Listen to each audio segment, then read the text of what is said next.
ज्ञान the treasure में आपका स्वागत है और हम आपको बताएंगे पांडवों के स्वर्गारोहण के बारे में। सब कहते हैं कि जो युधिष्ठिर थे वो सशरीर स्वर्ग पहुंच गए थे। हम उसी घटना पे आ रहे हैं। महाभारत से संबंधित हमने आपको बहुत सारी चीजें बताई हैं। आज हम आपको उसके आगे की कहानी बताएंगे कि पांडवों के स्वर्गारोहण के बारे में। श्री कृष्ण सहित पूरे यदुवंशियों के मारे जाने से दुखी पांडव भी परलोक जाने का निश्चय करते हैं और इस क्रम में पांचों पांडव और द्रौपदी स्वर्ग पहुंचते हैं। जहां द्रौपदी, भीम, अर्जुन, सहदेव और नकुल शरीर को त्याग कर स्वर्ग पहुंचते हैं, वही युधिष्ठिर सशरीर स्वर्ग पहुंचते हैं। हालांकि उन्हें अपनी एक गलती के कारण कुछ समय नरक में ही बिताना पड़ता है। इस पूरे सफर में उनके साथ एक कुत्ता भी होता है। आइए हम विस्तार पूर्वक जानते हैं कि वो कुत्ता कौन था तथा पांडवों को स्वर्ग पहुंचने में किन किन कठिनाइयों का सामना करना पड़ा। गतांग से आगे नगर के बाहर निकलते ही जब द्वारका समुद्र में डूब गई तो दृश्य देखकर सभी को आश्चर्य हुआ। अर्जुन यदुवंश की स्त्रियों व द्वारका वासियों को लेकर तेजी से हस्तिनापुर की ओर चलने लगे। रास्ते में पंचनद देश में अर्जुन ने पड़ाव डाला।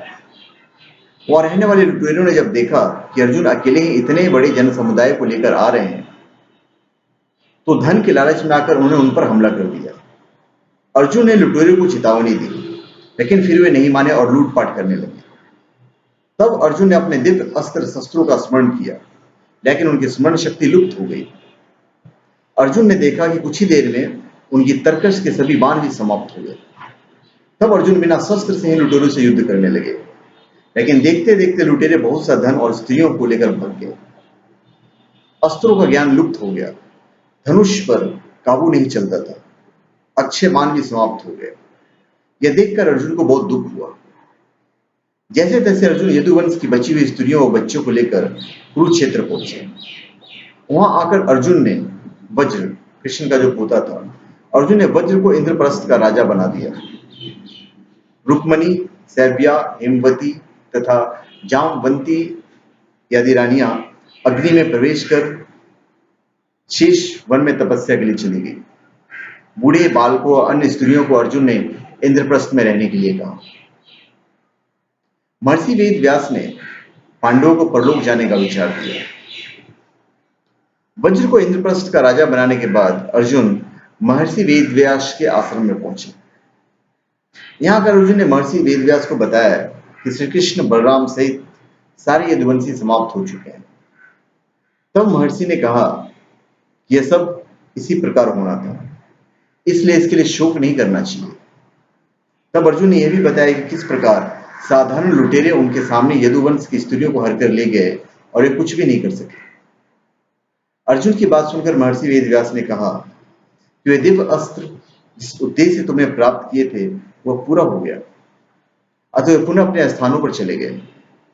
महर्षि ने अर्जुन से यह भी कहा कि तुम लोगों ने अपना कर्तव्य पूरा कर लिया है, अतः अब तुम्हारे परलोक गमन का समय आ गया है और यही तुम्हारे लिए श्रेष्ठ भी है। महर्षि वेदव्यास की बात सुनकर अर्जुन उनकी आज्ञा से हस्तिनापुर आए और उन्होंने पूरी बात महाराजा युधिष्ठिर को बता दी। यदुवंशियों के नाश की बात जानकर युधिष्ठिर को बहुत दुख हुआ। महर्षि वेदव्यास की बात मानकर द्रौपदी सहित पांडवों ने राजपाट त्याग कर परलोक जाने का निश्चय किया। युधिष्ठिर ने युधिष्ठिर को बुलाकर उसे संपूर्ण राज्य की देखभाल का भार सौंप दिया और परीक्षित का राज्याभिषेक कर दिया।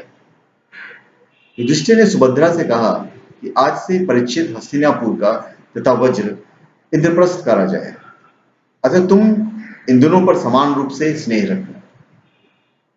इसके बाद पांडवों ने अपने मामा वसुदेव और श्री कृष्ण तथा बलराम आदि का विधिवत तर्पण और श्राद्ध किया। इसके बाद पांडवों व द्रौपदी ने साधु के वस्त्र धारण किए और स्वर्ग जाने के लिए निकल पड़े। पांडवों के साथ साथ एक कुत्ता भी चलने लगा। अनेक तीर्थों, नदियों और समुद्रों की यात्रा करते करते पांडव आगे बढ़ने लगे। पांडव चलते चलते लाल सागर तक आ गए। अर्जुन ने लोभवश अपना गांडीव धनुष अक्षय तरकसों का त्याग नहीं किया था।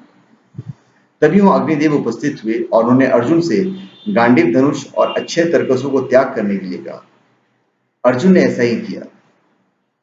पांडवों ने पृथ्वी की परिक्रमा पूरा करने की इच्छा से उत्तर दिशा की ओर यात्रा की।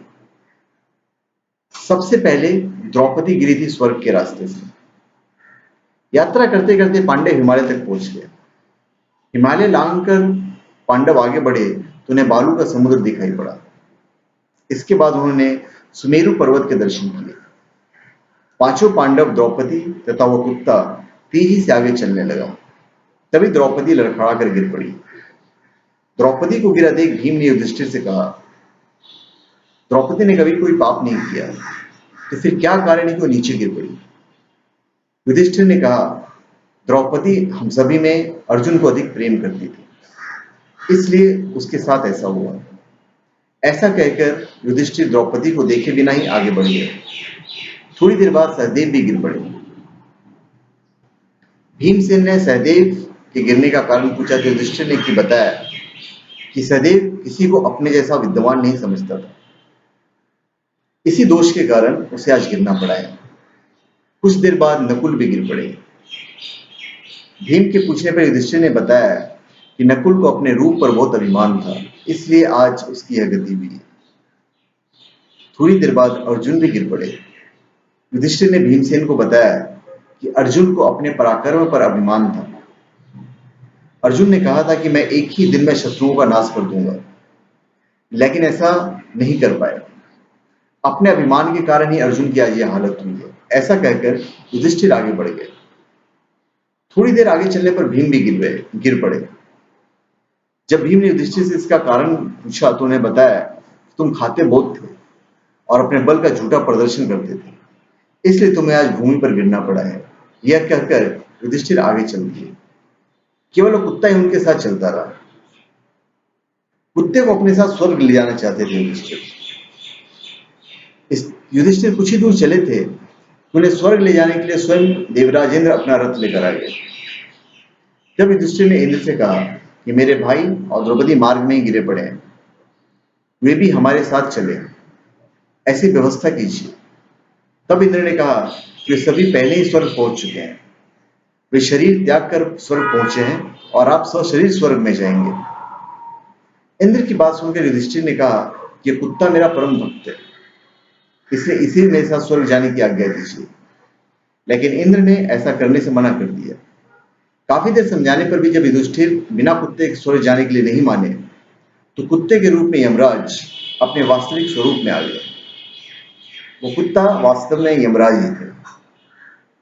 युधिष्ठिर को अपने धर्म में स्थित देखकर यमराज बहुत प्रसन्न हुए। इसके बाद देवराज इंद्र युधिष्ठिर को अपने रथ में बिठाकर स्वर्ग ले गए। स्वर्ग जाकर युधिष्ठिर ने देखा कि वहां दुर्योधन एक दिव्य सिंहासन पर बैठा हुआ है, अन्य वहां कोई नहीं है।